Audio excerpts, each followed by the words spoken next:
आकाशवाणी गोरखपुर से प्रादेशिक समाचार।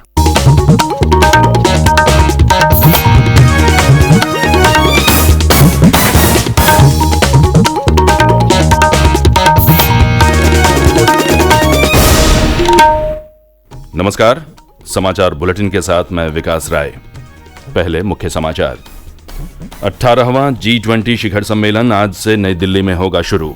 प्रधानमंत्री नरेंद्र मोदी ने कहा, G20 शिखर सम्मेलन मानव केंद्रित और समावेशी विकास में एक नया रास्ता तय करेगा।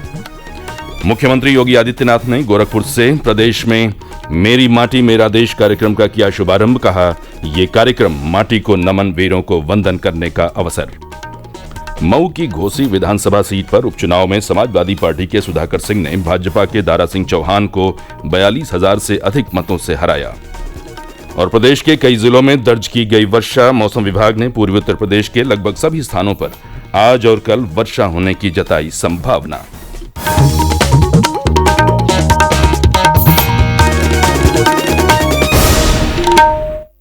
और अब समाचार विस्तार से। 18वां G20 शिखर सम्मेलन आज से नई दिल्ली में शुरू होगा। इसमें भाग लेने के लिए विश्व के अनेक नेता दिल्ली पहुंच चुके हैं।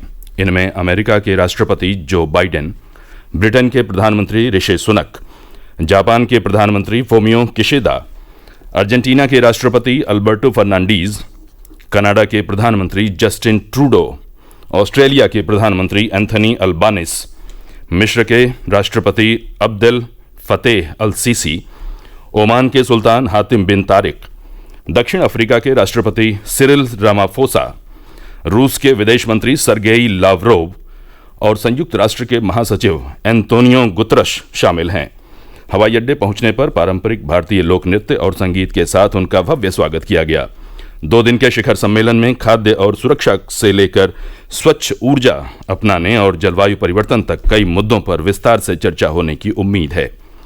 इस बीच प्रधानमंत्री नरेंद्र मोदी ने विश्वास जताया है कि नई दिल्ली G20 शिखर सम्मेलन मानव केंद्रित और समावेशी विकास में एक नया रास्ता तय करेगा। एक सोशल मीडिया पोस्ट में उन्होंने इस बात पर प्रकाश डाला कि भारत की G20 की अध्यक्षता समावेशी, महत्वाकांक्षी, निर्णायक और कार्योन्मुखी रही है। मुख्यमंत्री योगी आदित्यनाथ ने कल गोरखपुर के गोरखनाथ मंदिर से मेरी माटी मेरा देश कार्यक्रम का शुभारंभ किया। उन्होंने भाजपा महानगर इकाई के अध्यक्ष राजेश गुप्ता को गोरखनाथ मंदिर परिसर की पवित्र मिट्टी अमृत कलश में भरकर सौंपी।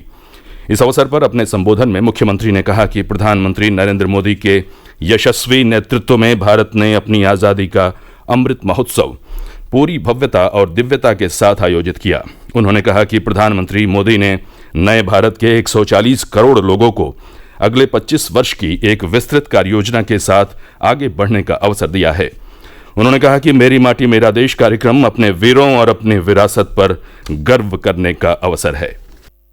आज यहाँ पर मुझे गोरखपुर की माटी को इस अमृत कलश के साथ जोड़ने का अवसर प्राप्त हो रहा है। प्रदेश भर के हर नगर निकाय से, हर विकास खंड से ये कलश एकत्र होकर के लखनऊ और फिर दिल्ली के लिए जाएंगे। लखनऊ में आजादी का अमृत कलश की स्थापना हुई है। उस पवित्र कलश के स्थल पर ही प्रदेश का कलश स्थापित होगा। एक वाटिका इसकी वहाँ पे स्थापित हो रही है जो प्रदेश भर से कलेक्ट होगा, जिसमें लगभग 1500 स्थलों पर, इसमें 825 विकास खंड हैं और 762 नगर निकायों से भी एक कलश वहाँ एकत्र होंगे, जो 75 शोभा यात्रा के माध्यम से लखनऊ पहुँचेंगे। फिर लखनऊ से एक स्पेशल ट्रेन के माध्यम से हर जनपद से 2-2 कलश जाएंगे, हर नगर निकाय और विकास खंड से 2-2 कलश जाएंगे। तो एक कलश लखनऊ में और एक दिल्ली में कर्तव्य पथ पर आजादी के अमृत काल के नए संकल्प के साथ आगे बढ़ते हुए माटी को नमन और वीरों के वंदन के साथ आगे बढ़ेगा। वाराणसी के सभी 100 वार्डों में कल मेरी माटी मेरा देश अभियान का शुभारंभ हुआ। भाजपा के काशी क्षेत्र के अध्यक्ष दिलीप सिंह पटेल और महानगर अध्यक्ष विद्यासागर राय के नेतृत्व में भाजपा कार्यकर्ताओं ने सिगरा स्थित शिवपुरवा वार्ड में हर घर से पवित्र मिट्टी और अक्षत को अमृत कलश में एकत्र किया। इस अवसर पर श्री पटेल ने कहा कि प्रधानमंत्री नरेंद्र मोदी की प्रेरणा से माटी को नमन, वीरों को वंदन कार्यक्रम में सभी कार्यकर्ता पूरे जोर शोर से जुटेंगे। मऊ जिले की घोसी विधानसभा सीट पर हुए उपचुनाव में समाजवादी पार्टी के सुधाकर सिंह ने जीत दर्ज की है।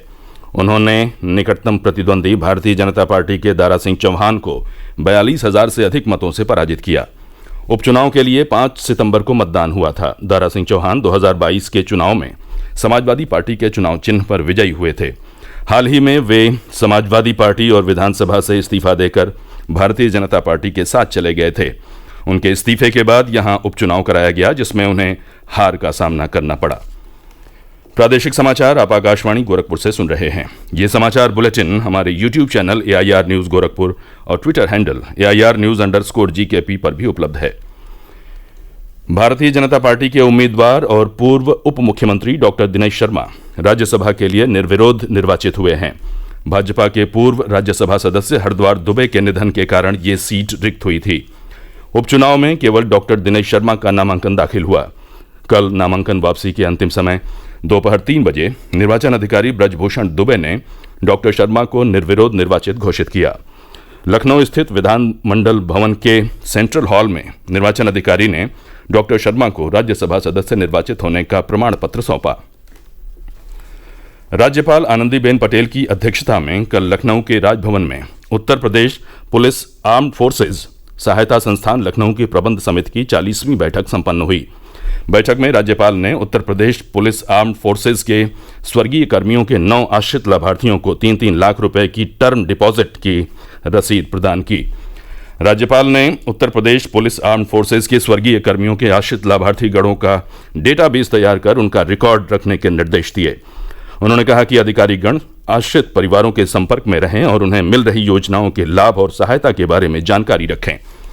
उन्होंने शहीद एवं आश्रितों के बच्चों को साइकिल, टैबलेट और लैपटॉप देने के प्रस्ताव पर चर्चा करते हुए बच्चों को गियर वाली साइकिल प्रदान कराने तथा स्नातक कर रहे बच्चों को लैपटॉप उपलब्ध कराने को कहा। केंद्रीय प्रदूषण नियंत्रण बोर्ड द्वारा किए गए स्वच्छ वायु सर्वेक्षण 2023 में आगरा को देश में दूसरा स्थान प्राप्त हुआ है। केंद्रीय पर्यावरण, वन एवं जलवायु परिवर्तन मंत्रालय द्वारा आगरा नगर निगम को प्रदूषण नियंत्रण की दिशा में बेहतर कार्य करने के लिए प्रमाण पत्र के साथ 1 करोड़ रुपए की धनराशि पुरस्कार स्वरूप मिली है। एक रिपोर्ट। राष्ट्रीय स्वच्छ वायु सर्वेक्षण कार्यक्रम के तहत 131 शहरों की वायु गुणवत्ता को शामिल किया गया था, जिनमें 10 लाख से अधिक जनसंख्या की श्रेणी में मध्य प्रदेश के इंदौर ने पहला स्थान, उत्तर प्रदेश के आगरा ने दूसरा और महाराष्ट्र के ठाणे को तृतीय स्थान मिला है। प्रदूषण नियंत्रण बोर्ड आगरा के क्षेत्रीय अधिकारी डॉक्टर विश्वनाथ शर्मा ने खुशी जाहिर करते हुए कहा कि आगरा को स्वच्छ वायु सर्वेक्षण में दूसरा स्थान प्राप्त होने में नगर निगम आगरा, विकास प्राधिकरण, जल निगम के द्वारा अच्छा कार्य किया गया है और समय समय पर पानी का छिड़काव और बैरिकेडिंग करके सारे कार्य किए जा रहे हैं। उन्होंने कहा कि पर्यावरण मंत्रालय का लक्ष्य है कि 2024-25 तक पूरे देश को 40% वायु प्रदूषण से निजात दिलाई जा सकेगी। सज्जन सागर, आकाशवाणी समाचार, आगरा। प्रदेश के कई जिलों में पिछले 24 घंटों के दौरान वर्षा होने के समाचार हैं। गोरखपुर, संत कबीर नगर, बलरामपुर, मऊ, पीलीभीत, बरेली, बदायूं, हापुड़, सहारनपुर, सुल्तानपुर, कौशाम्बी सहित आसपास के जनपदों में बारिश होने से लोगों को गर्मी से राहत मिली है और धान की फसल को फायदा पहुंचा है। मौसम विभाग ने आज और कल पूर्वी उत्तर प्रदेश के लगभग सभी स्थानों पर बारिश होने की संभावना जताई है। पश्चिमी उत्तर प्रदेश में भी कुछ स्थानों पर वर्षा हो सकती है। बस्ती जिले में वाल्टरगंज थाना क्षेत्र के 12 इलाके में कल कुआनो नदी में कलश विसर्जन के दौरान 2 युवक डूब गए। घटना दोपहर लगभग 1 बजे की है। श्री कृष्ण जन्माष्टमी के बाद बेलावड़ी बारगाह से कुछ लोग कलश विसर्जन के लिए कुआनो नदी के 12 अक्षेत्र घाट गए थे। यहाँ पुल का निर्माण चल रहा है, जिससे वे नदी की गहराई का अंदाजा नहीं लगा पाए और हादसे का शिकार हो गए। घटना में 2 महिलाओं को सुरक्षित बचा लिया गया। और अंत में मुख्य समाचार एक बार फिर। 18वां G20 शिखर सम्मेलन आज से नई दिल्ली में होगा शुरू। प्रधानमंत्री नरेंद्र मोदी ने कहा, G20 शिखर सम्मेलन मानव केंद्रित और समावेशी विकास में एक नया रास्ता तय करेगा। मुख्यमंत्री योगी आदित्यनाथ ने गोरखपुर से प्रदेश में मेरी माटी मेरा देश कार्यक्रम का किया शुभारंभ। कहा, ये कार्यक्रम माटी को नमन, वीरों को वंदन करने का अवसर। मऊ की घोसी विधानसभा सीट पर उपचुनाव में समाजवादी पार्टी के सुधाकर सिंह ने भाजपा के दारा सिंह चौहान को 42,000 से अधिक मतों से हराया। और प्रदेश के कई जिलों में दर्ज की गई वर्षा। मौसम विभाग ने पूर्वी उत्तर प्रदेश के लगभग सभी स्थानों पर आज और कल वर्षा होने की जताई संभावना। इसी के साथ ये समाचार बुलेटिन समाप्त हुआ। नमस्कार।